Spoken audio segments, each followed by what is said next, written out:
official sort of description of Future Earth contains the following language. It's a global platform for international scientific collaboration that enables integrated research integration. It's about partnerships between all kinds of groups and people related to research, and puts a lot of emphasis on linking science and society. So I think very much in line with the overall theme of this conference, and as well as of this session, it's about connecting, about linking, and about bringing together. Now, as I will explain shortly, a lot of what will go into Future Earth is a bundling of existing projects and programs. So many people are beginning to ask, so what's new? Isn't this just old wine in new bottles? Now, Future Earth has fairly aggressively put forward two sales points. One is that it'll bring a closer integration of existing work of different strands of research, and again, I'll give you a sense of what that means later on, and different approaches to work. So it's this integration that is sales point number one. The second is transdisciplinarity, or in the Future Earth language, the co-design and co-production, and sometimes also co-delivery and co of knowledge. But moving away from science undertaken by and primarily interesting to scientists to engage with society at large, with all kinds of stakeholders from the design stage of the work. Now that's a tall order, I think, but they're sort of trying to give some concrete shape to this. Now I mentioned existing work. GEC stands for Global Environmental Change, or Global Environmental Change Research Projects. And on this slide, this is from the Future Earth website. There are 20 plus so-called projects, and we'll hear more about one specific project in the next presentation, so I won't go into much detail, but just to say that projects means large global collaborations of bundlings of groups and research activities. Often the number of 50,000 researchers is mentioned as the total number of people involved in all of these researches. Whether that's the exact number or not, I don't know. But just to give a sense of that, altogether this is a large set of projects. Now, historically these projects were organized in programs. The oldest is the World Climate Research Program that brought together, in those days, I'm not sure that in those days there were climatologists, but people who worked on, say, atmospheric chemistry and climate, etc., weren't talking to each other. So in some ways, along this timeline, interdisciplinarity has found its way into this work. Anyway, 4 large programs in WCRP on climate, the International Geosphere Biosphere Program that came a bit later, then Diversitas, which is about biodiversity, and again, John will be speaking to this in the next presentation. And the last, but definitely not least, the International Human Dimensions Program, were 4 groupings of the 20 odd projects that I just showed on the previous slide. These will be dissolved, these programs. They will all be merged into Future Earth. This is the E and the A out of the Earth, the logo of Future Earth. But so last year, in fact, a little bit earlier, essentially from around the Rio meetings 2 years ago, a movement was launched to bring these 4 programs together under one umbrella. You will notice here there's something called ESSP, Earth Systems Science Partnership. This was an earlier effort to bundle these 4 programs, and it's partly because of dissatisfaction with, not with ESSP as such, the research, etc., but with the degree to which work was integrated that Future Earth has been launched. Now, who's behind this? It's a group called the Science and Technology Alliance for Global Sustainability. On the right-hand side, the International Council for Science and the International Social Science Council are sort of the researchers and the scientists. There are several United Nations organizations, the UNEP, UNESCO and the United Nations University, the World Meteorological Organization as an observer, and then there are 2, the Belmont Forum and the ICFA are groupings of funders. So, which is not to say, this is we may discuss this later on, is not to say that necessarily the funding is all arranged and secure, but it is to say that part of the push for this bundling and this new initiative comes from the satisfaction of funders with what the research has been, but not the, I was going to say it has been delivering, but the degree to which it has been integrated and engaged with society. Now, the structure of Future Earth is this.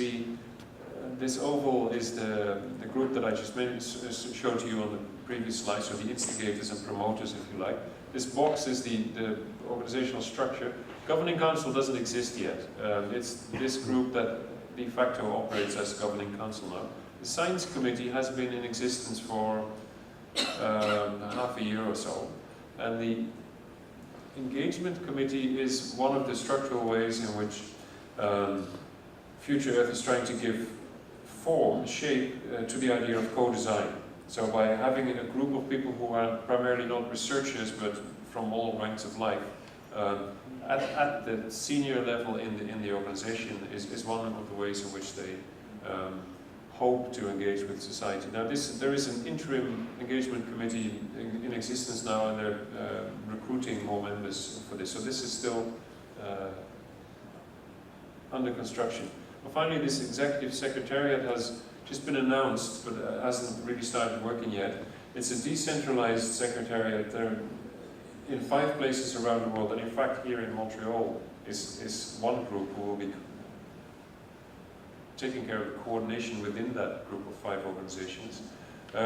Together form a global secretariat, and then there's, in a number of regions, at this moment 4, but in the future probably more, there will be regional nodes or regional hubs as well. It's quite complicated, and we're all sort of curious as to how this will work in practice, but I won't go into that today. On the right-hand side, these are the projects, the actual research work. There's 3 overarching themes that have been identified. Dynamic Planet, which is not only, but primarily the hard science observation and sort of type of research, a lot of what's currently already in these programs.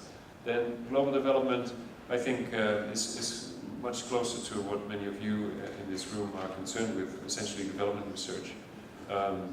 And then this transformations piece is in some ways the least developed, but sustainability science, as it's called now, it works a little bit on sort of these kinds of things. But it's currently lopsided in the sense that this is big, this is smaller, and this is small, and over time, hopefully, that will balance out better.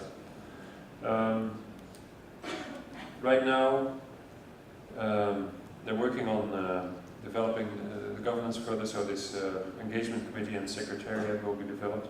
The 20-odd projects that I showed on a slide will be, can and are applying to become formally part of Future Earth. There's a process for that as well, saying this is what we will do and this is what we will bring to this initiative. This is ongoing.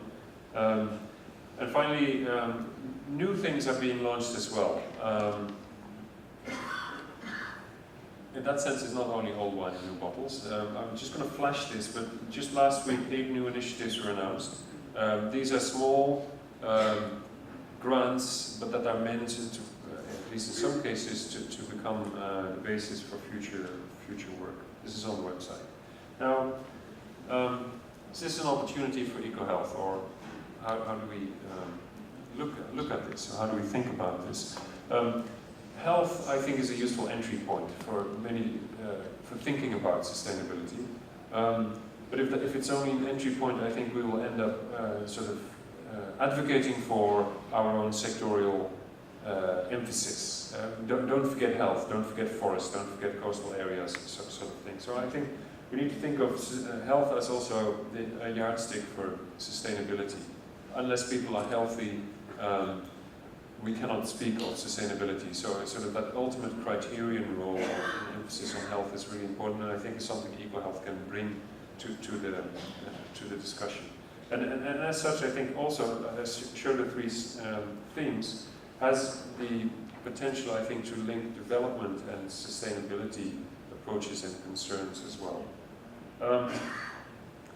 With a long history in interdisciplinary and transdisciplinary work, I think in some ways the eco-health community is ahead of the Future Earth game, or at least some of the Future Earth game, and I'm sure there are many valuable lessons and insights that we as a community can bring to Future Earth. So, to conclude, I want to invite you to reflect a little bit on the name of this initiative, Future Earth. In some ways, I think it's an immodest claiming of the future of the Earth by one group. Or at least it's one way to sort of think of this. Future is for everybody, not just for a bunch of scientists who want to work more with society. So, one way to think of this is, well, creating this new space for activities, but somebody got that first, and so we, as EcoHealth, sort of say, well, this is your space, and we'll somehow do without a future. But I also think, and I want to sort of perhaps challenge you or invite you to think about entering into that space and helping and give shape to that space. I think that this is the moment to do this. It doesn't necessarily, we all need to join the project that John will be talking about. Soon there will be many ways, proposing new things, joining existing works, being on committees, etc., etc. But in particular, I think influencing the way issues are conceptualized, approaches are being applied, etc., that EcoHealth can be very effective and useful in the future. That's it.